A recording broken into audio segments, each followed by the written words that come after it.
audience, bonsoir. Aujourd'hui, on est en direct Ali Moudine Ousmani, journaliste suisse, auteur de La Grande Invasion, aux éditions Contre-Culture, un libre contenu inédit et inquiétant sur l'invasion migratoire. Je commencerai avec une question que probablement tout le monde se pose. Où va-t-il s'arrêter cette invasion?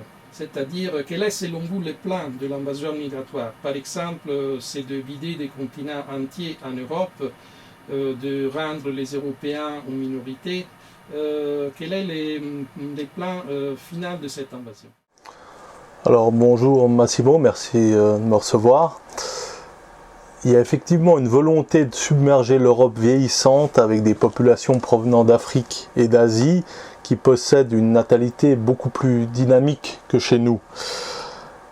Il y a bien entendu une volonté de la part de ces populations extra-européennes composées très souvent d'hommes dans l'âge de la prédation sexuelle.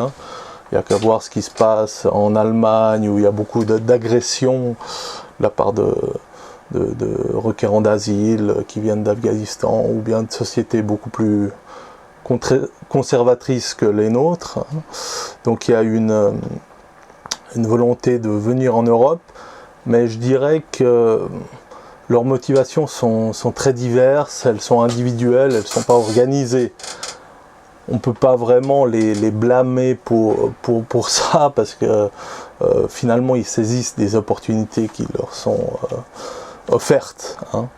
Mais donc ces personnes sont soutenues par une diversité d'acteurs dont nous allons parler au cours de cette émission. Elles sont soutenues dans leur entreprise migratoire. Elles ne pourraient pas le faire cette entreprise toute seule. C'est pas un phénomène inéluctable ou naturel comme on cherche souvent à nous le faire croire. À mon avis, le plan n'est pas celui d'un grand remplacement. J'aime pas tellement ce terme parce que c'est un terme de Renaud Camus. Renaud Camus, il n'est pas connu pour avoir comme projet de faire des enfants, donc est-ce qu'il est le mieux placé pour parler de grands remplacements quand il y contribue pas lui-même? Donc moi je préfère celui de métissage ou de cohabitation forcée, avec des populations souvent inadaptées ou inassimilables.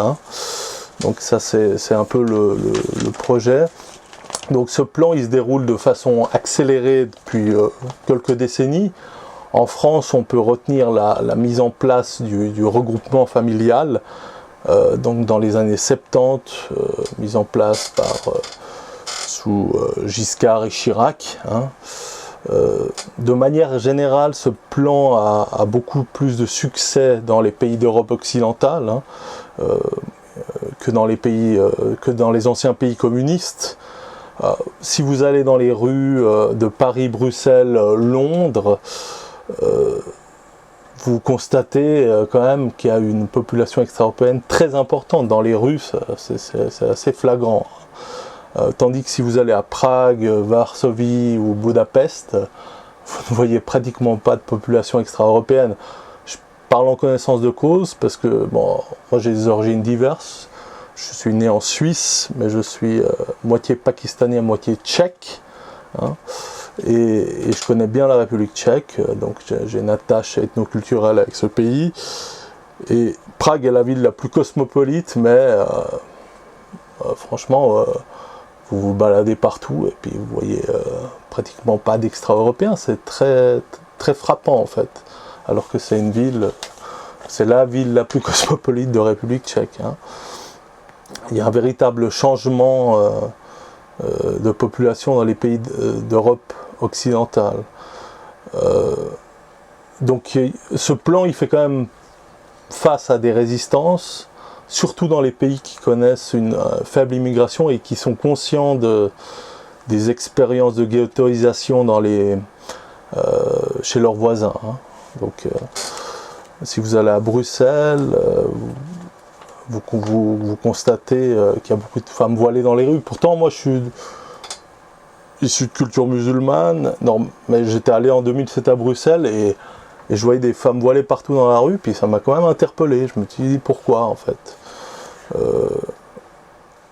En plus, l'Europe occidentale devrait être plus difficile à atteindre que l'Europe orientale qui s'est emprunté à la porte de l'Europe. Donc c'est curieux que dans des pays de l'Europe du Nord, il y a plus d'immigrés que dans des pays qui sont plus près des frontières européennes. Ah oui, justement, moi, j'étais une fois à Kiruna, au nord de la Suède. Donc c'est à l'intérieur du cercle polaire. Et je voyais des mendiants roms, des réfugiés d'Afrique, en fait, au nord du cercle polaire, ce qui était totalement incompréhensible, en fait. Et ça n'a aucun sens, en fait. Bon, il faut savoir que la Suède a reçu 160 000 migrants, demandeurs d'asile en 2015, hein. Pour une population de moins de 10 millions d'habitants, c'est énorme, hein. Bon, ça ne s'est pas renouvelé chaque année, mais bon, et après ils ont dû répartir, et puis ça fait qu'il y a des réfugiés africains au nord du cercle polaire. Et selon vous, quelle année les buts créer des esclaves en Europe, déclencher des guerres civiles, ou créer une culture mondiale en forme? Donc vous parlez des buts de l'invasion, hein. Les buts, oui, de l'immigration massive. Bon, alors cette immigration de masse, elle favorise la venue d'une figure qu'on appelle le nomade parasite, hein, donc c'est un but assez pervers.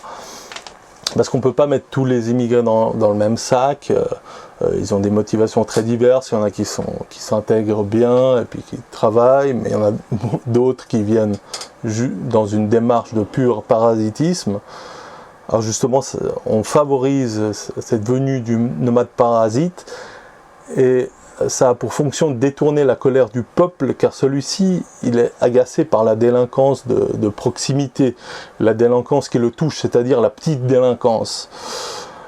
Ainsi, ce petit peuple, il ne voit pas les responsables qui sont de la haute délinquance en col blanc. J'ai vu une vidéo de Russia Today récemment sur les quartiers nord de Paris, où ces quartiers sont propices au deal, au vol, aux bagarres. Vous voyez des migrants qui se tapent dessus, quoi. C'est un spectacle hallucinant pour insupportable pour les riverains, les commerçants, et même pour les immigrés de plus longue date, africains ou autres, qui ne sont pas d'accord avec cette petite délinquance qui pourrit la vie. Donc cette immigration de masse, elle sert avant tout à détourner la colère des petites gens. Bon, en voyant ce qui se passe avec la révolte des Gilets jaunes, on peut dire que le peuple français n'est pas complètement tombé dans le piège de l'oligarchie, car il se révolte avant tout contre les élites. Donc ça n'a pas complètement marché, hein, pour la France. Le parasite du haut et le prédateur du haut, il favorise la mise en place du prédateur du bas et du parasite du bas pour s'en servir comme bouclier pour la crise, hein, donc c'est ça. Il y a également un autre but qui est de favoriser la venue de nouveaux consommateurs. Tous ces gens qui vont vivre de l'assistanat, ils représentent de nouveaux consommateurs. Ce qui fait le bonheur de certaines entreprises ou de particuliers qui ont intérêt dans ce business de l'immigration. Et en fait, c'est ce qu'on appelle la privatisation des gains et la socialisation des pertes. La classe moyenne va payer la facture, hein, elle va payer les aides sociales, tandis qu'une petite élite, elle va tirer les marrons du feu. Peut-être une petite partie de ces immigrants sont employables, ils les sous-payeront, et en fait... Donc eux aussi ils vont se satisfaire de leurs besoins de consommation. Donc un individu dont l'identité est détruite est beaucoup moins susceptible de se révolter contre le pouvoir profond. Le consommateur apathique qui ne peut se revendiquer d'aucune identité en particulier est beaucoup plus désarmé, et justement parce qu'il est dans une logique de consommation. Et il ne pense plus à grand chose d'autre, et surtout pas à la préservation de son identité.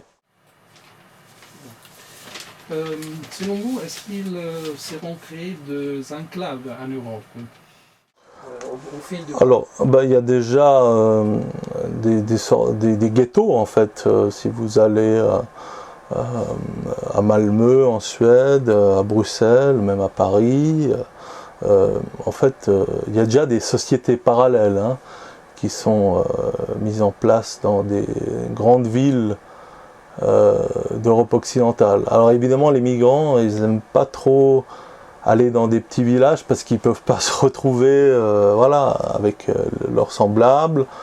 Alors ce qui paraît aberrant parce que enfin, vous entendez des histoires de migrants qui viennent en Suède et bon, ils les transportent dans un petit village au milieu de la forêt, bon d'accord, où il y a peut-être peu d'infrastructures, mais bon, il leur assure un logement, la nourriture, une éducation, et malgré ça, en fait, alors ils commencent à se plaindre, et puis ils repartent des fois même dans leur pays où ils sont censés avoir été persécutés.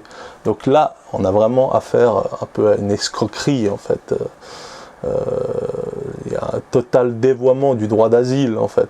Quelqu'un qui fuit une persécution, il ne va pas pinailler parce qu'il s'ennuie ou bien il ne peut pas être dans une ville où il peut côtoyer un grand nombre de ses compatriotes comme à Berlin, Paris, Stockholm.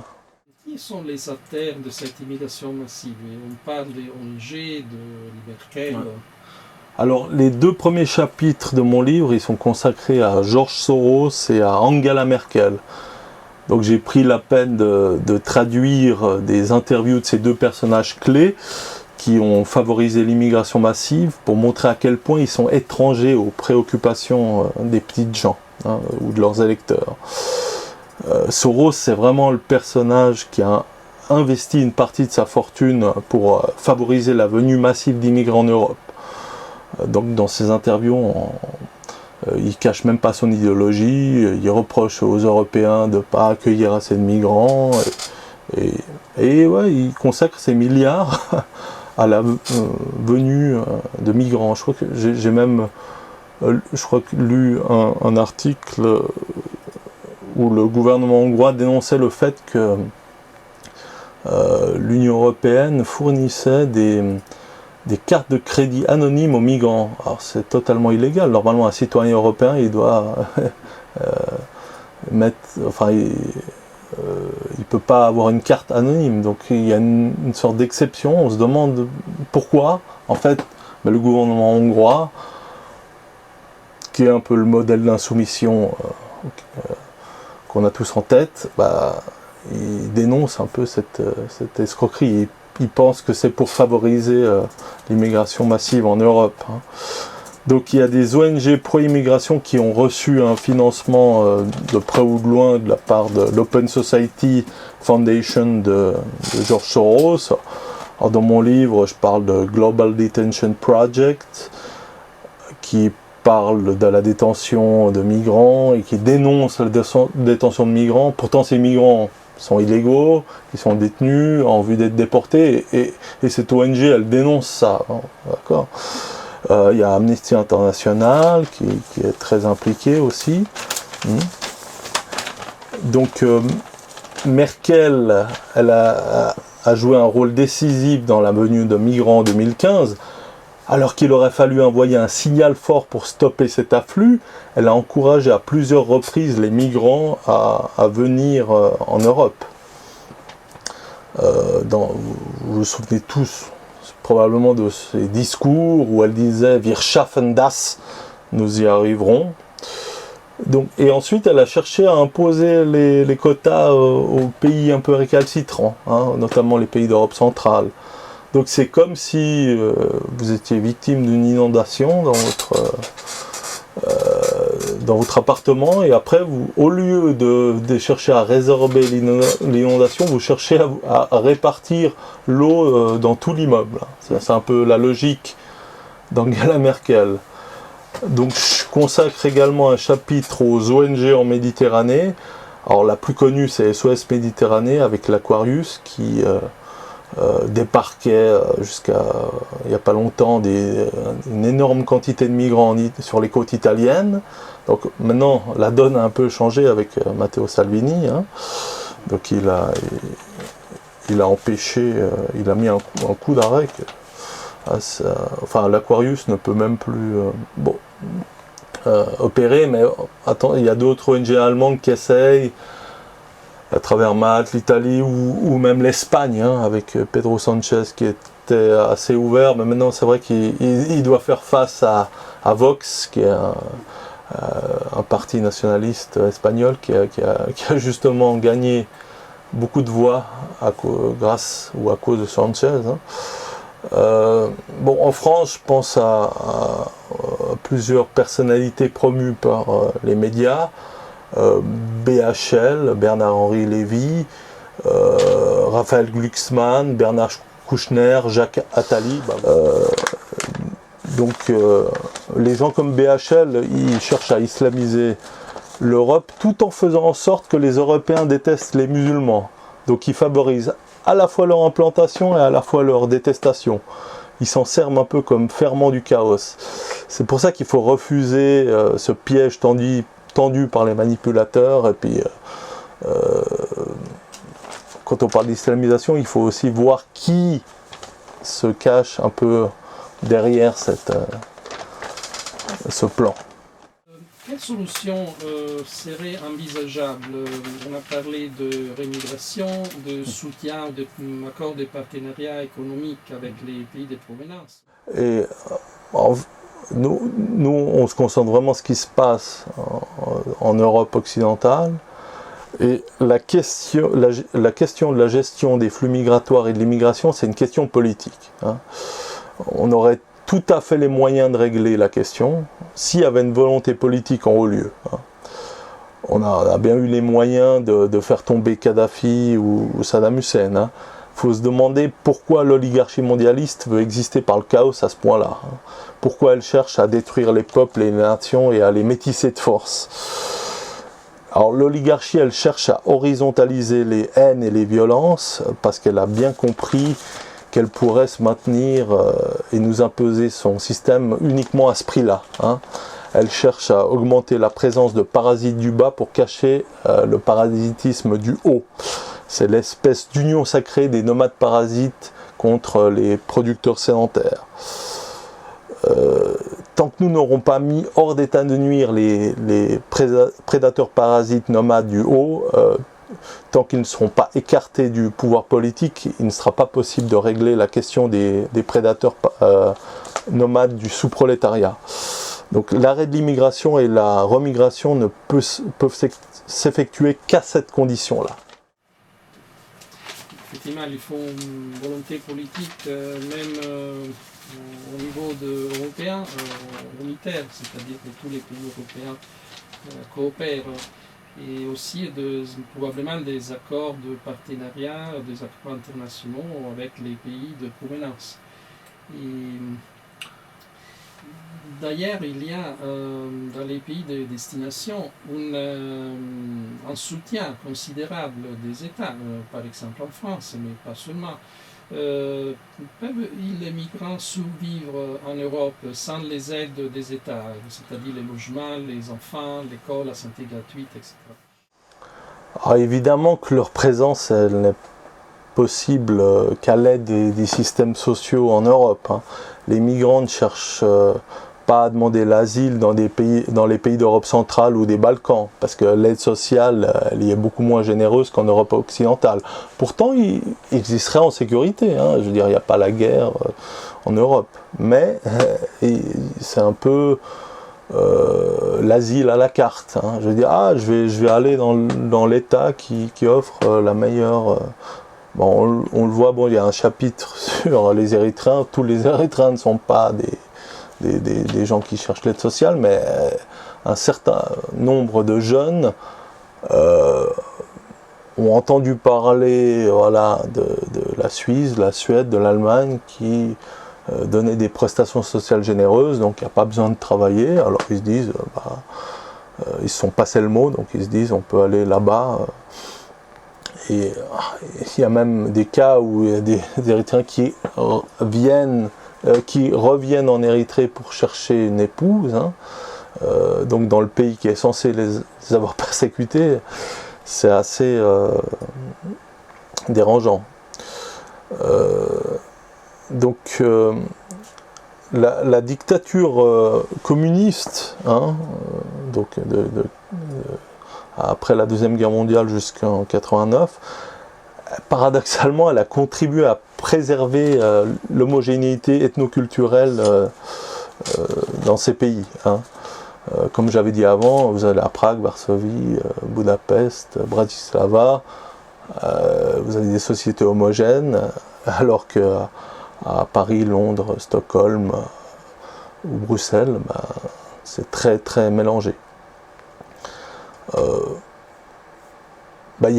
En fait, dans ces pays communistes, il n'y avait pas de libéralisme qui faisait venir des travailleurs immigrés déjà pour peser à la baisse sur les salaires, hein. Dans les pays capitalistes d'Europe occidentale, par contre, la religion des droits de l'homme a été véhiculée un peu par la propagande maçonnique, hein. Ça, il faut le dire, dans les pays communistes, ils étaient brimés, ils ne pouvaient pas trop agir, hein. Donc de manière globale, la population en Europe occidentale est beaucoup moins hostile à l'immigration de masse que dans les anciens pays communistes, où les gens ont beaucoup plus à perdre, en fait, finalement. On pourrait dire qu'une partie des gens en Europe occidentale vit trop bien, hein. Pas tous, hein. On voit avec les gilets jaunes que c'est pas le cas, mais donc ils ne perçoivent pas le migrant comme un concurrent ou une menace. Tandis que dans les pays d'Europe, en Europe centrale ou dans les Balkans, ils sont beaucoup plus méfiants et ils tiennent à garder leur liberté et puis un certain niveau de vie, en fait, et pas sombrer. Voilà. Et quelle est la situation des ONG en Méditerranée? Parce que en fait, la majorité des migrants vient d'Afrique et d'Afrique du Nord, donc il va forcément passer par la Méditerranée. En fait, la majorité des migrants vient plutôt de pays subsahariens, hein. On a des Gambiens, des Maliens, des Soudanais, des Érythréens, des Éthiopiens, hein. Une petite partie aussi d'Afrique du Nord. Donc les ONG en Méditerranée sont un peu sous pression depuis que Matteo Salvini est aux commandes, hein. Donc on a l'Aquarius qui a eu des problèmes judiciaires, hein, et qui ne peut plus opérer. Mais il y a des ONG allemandes qui essayent tant bien que mal de faire venir ces migrants en Europe. Quand on écoute le discours de ces ONG, on est vraiment frappé par leur aveuglement. Pour elles, il n'y a quasiment aucun migrant économique, il faut tous les faire venir. N'importe quel migrant qui arrive en Europe, il peut déposer une demande d'asile et puis être accepté. Ce qui est assez aberrant comme politique. Ouais. Et donc ces ONG, donc elles sont sous pression, mais elles n'ont pas encore dit leur dernier mot, et il faut être vigilant, donc voilà. Pour ce qui concerne les Érythréens, on en parle assez rarement, donc c'est une chose qui est assez inédite sur ce thème. Quelle est la situation en Érythrée? Alors, en Érythrée, c'est une autocratie marxiste, donc il y a un service militaire obligatoire, et beaucoup de jeunes fuient le pays. Donc il y a quand même une hémorragie, parce que c'est un pays de 6 millions d'habitants, et beaucoup de jeunes cherchent à venir en Europe. Bon, déjà parce qu'ils ont... Alors, dans les années 80, ils ont commencé à venir, mais ils étaient très peu. Mais une fois qu'il y a eu une implantation dans certains pays, ils ont commencé à se passer le mot et à venir en Suisse, en Suède, en Allemagne principalement. Donc en Érythrée, alors les défenseurs des migrants érythréens, disent que c'est un régime inhumain, qu'ils sont emprisonnés. Le problème, c'est que le gouvernement érythréen est très, enfin, est assez critique par rapport à cette donne. Donc, il soupçonne que les pays occidentaux attirent les jeunes migrants dans un but d'invasion un peu. Je crois qu'il y a même une ministre érythréenne qui faisait une comparaison un peu hasardeuse. Elle disait que si vous mettez un bout de viande en face d'un chien, bah, il va traverser la rivière, évidemment. Bon, elle comparait ses propres ressortissants à des chiens, ce qui est un peu contestable. Hein. Mais il y a clairement en fait une filière qui favorise l'émigration en Europe. Hein. Donc c'est une question d'opportunité. Voilà. Quelle est la fausse notion de racisme dont vous parlez dans votre ouvrage? Il y a l'antiracisme authentique, je veux dire, qui est une question tout à fait légitime. Le racisme devrait être dénoncé. Si on agresse ou on déteste quelqu'un uniquement à cause de son origine, c'est pas acceptable. Mais il y a l'antiracisme institutionnel qui a été mis en place sous Mitterrand. C'était pour masquer la question sociale, on a mis une question raciale. Et donc ces ONG utilisent l'antiracisme pour criminaliser toute opinion qui critique l'immigration. Donc il faut vraiment se méfier de ce discours d'antiracisme institutionnel qui n'a rien à voir avec l'antiracisme authentique. Quel est le rôle et notamment les techniques des médias pour favoriser l'immigration massive? Bien sûr, il y a des campagnes qui essayent de faire approuver ces politiques d'immigration massive. Alors, les médias institutionnels ont un discours très pro-immigration, donc si vous regardez les reportages de France 24 ou même de la RTS en Suisse ou je sais pas, en Allemagne, les chaînes institutionnelles ont un discours très pro-immigration. Il y a un déséquilibre, ils donnent beaucoup plus la parole à des ONG pro-immigration qu'à des critiques de l'immigration, alors que normalement le service public devrait faire un équilibre, donner la parole aux uns aux autres, mais elle ne remplit pas du tout sa fonction, alors que dans la population, les sentiments sont pour le moins mitigés face à cette question de l'immigration. Donc elle ne représente pas la population. Alors il y a des raisons à ça. C'est vrai que les journalistes institutionnels ont souvent évolué dans un milieu universitaire, bobo, très uniforme. En fait, ils pensent souvent tous la même chose, c'est ça. D'où le succès maintenant des médias de réinformation qui proposent un autre discours, en fait, sur l'immigration. Quelle est la position de l'Hongrie et de l'Europe de l'Est, qui ont été parmi les premiers pays à organiser une résistance contre l'immigration indiscriminée, c'est-à-dire l'immigration massive?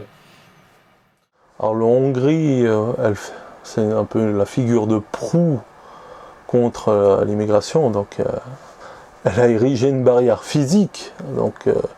Mais c'est vrai que si vous vous souvenez des images en 2015, les gares de Budapest étaient envahies de migrants qui cherchaient plutôt à rejoindre l'Allemagne en l'occurrence, mais bon, il y avait un certain chaos. Et la Hongrie a décidé de ne pas jouer le jeu de cette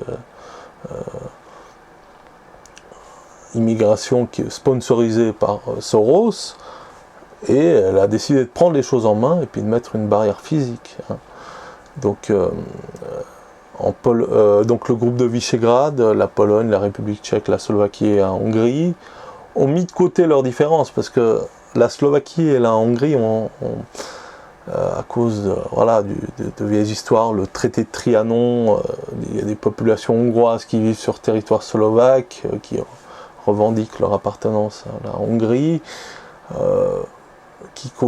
donc ça cause des tensions, mais là les tensions sont vraiment dissipées, elles ont décidé de s'organiser, de résister. Alors, ouais, toutes les classes politiques confondues sont plutôt contre l'immigration de masse.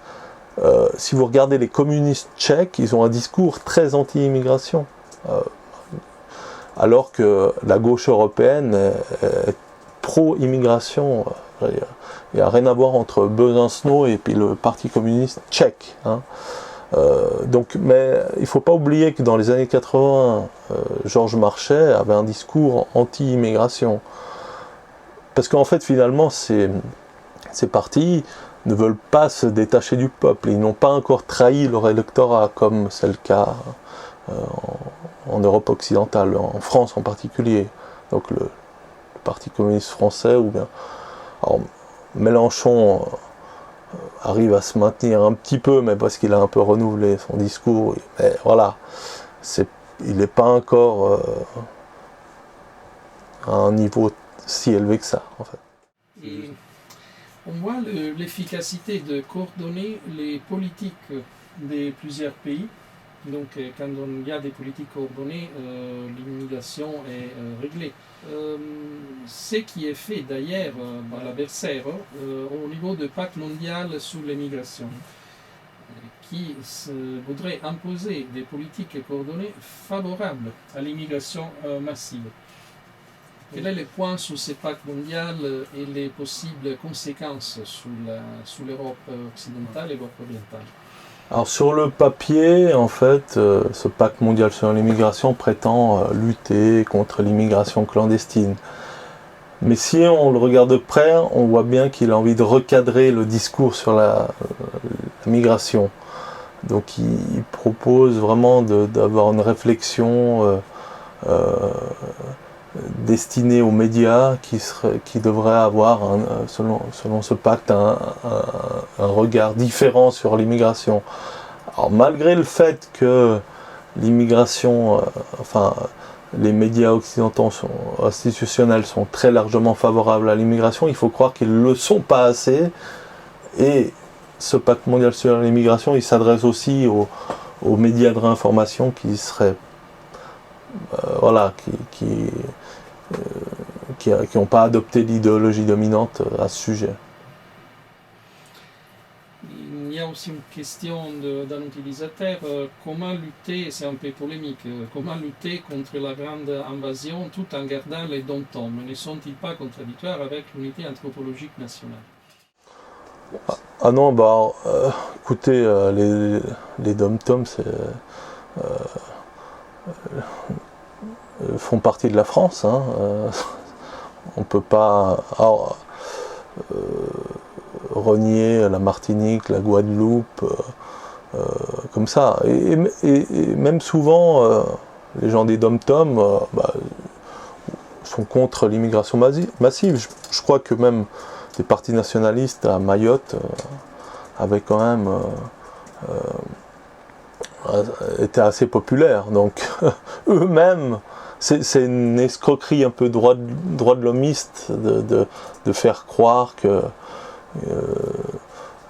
le sous-prolétariat immigré est favorable à l'immigration. Non, c'est pas vraiment le cas. Hein.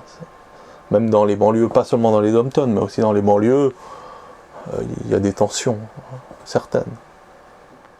Dernière question, est-ce que vous envisagez une solution pour les problèmes de l'immigration? Comment voyez-vous les futurs?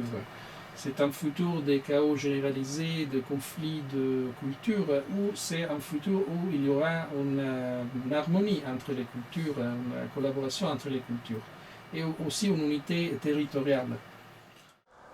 C'est vrai que les sociétés très multiculturelles comme le Brésil et les États-Unis ne sont pas des exemples de réussite en matière de vivre ensemble. Donc, écoutez, j'ai pas de boule de cristal, mais donc il y aura quand même, je pense que la différence entre les pays d'Europe centrale, orientale d'un côté, qui vont quand même se préserver de l'immigration, parce que c'est pas facile quand même d'imposer à des populations comme ça des gens de l'étranger. En Europe occidentale, c'est un long processus. Il y a le contexte de l'après-guerre, les 30 Glorieuses, le regroupement familial. Il n'y a plus de fenêtre d'ouverture par rapport à ça. Les gens dans les anciens pays communistes sont très attachés à leur base ethnoculturelle et il y a une résistance, des fois même peut-être une exagération par rapport à l'immigration, hein. Mais finalement ils cherchent à se préserver et puis on ne peut pas leur donner tort. Disons qu'on peut parler d'un chaos organisé, d'un chaos géré. Donc peut-être que cette tendance change dans le futur.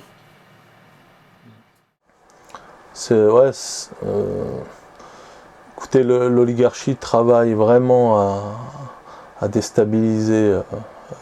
Donc elles ont un agenda. Soros ou bien ses successeurs, parce que je crois qu'il a un fils qui va reprendre les manettes, travaille vraiment à détruire ces nations et ces peuples européens, mais il y a quand même un espoir, la résistance s'organise, même en Europe occidentale il y a de l'espoir, et finalement même tous les immigrés ne valident pas en fait une politique débridée d'immigration. J'en suis la preuve.